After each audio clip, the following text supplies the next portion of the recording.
Ushauri ambao ningependa kutoa kwa jamii, cha kwanza ni kwamba tunatakiwa kudumisha afya ya sikio, kuhakikisha sikio letu linakuwa salama. Maana yake nikianza sikio la nje, la kati mpaka la ndani.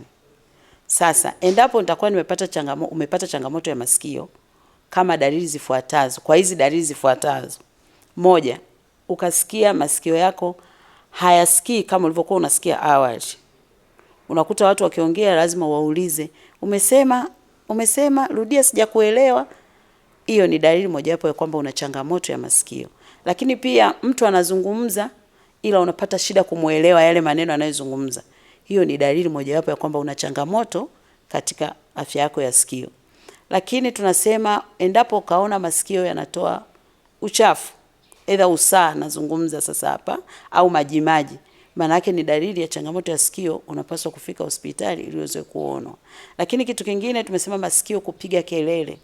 Watu wengi wamekuwa wakilalamika, masikio yangu yanapiga kelele, nasikia kama miruzi, nasikia kama ngoma, nasikia kama filimbi. Hizo zote ni dalili ambazo zinaonyesha kwamba kuna changamoto ya sikio ambayo umeipata. Sasa aidha umeipata kutokana na kusafisha katika usafishaji ambao haukuwa salama, mwisho wa siku ulitoboa ngoma, au umesababisha maambukizi yamepelekea hivyo vitu, au umesababisha nta kurudi ndani na kwenda kuziba sehemu ya ngoma ya sikio.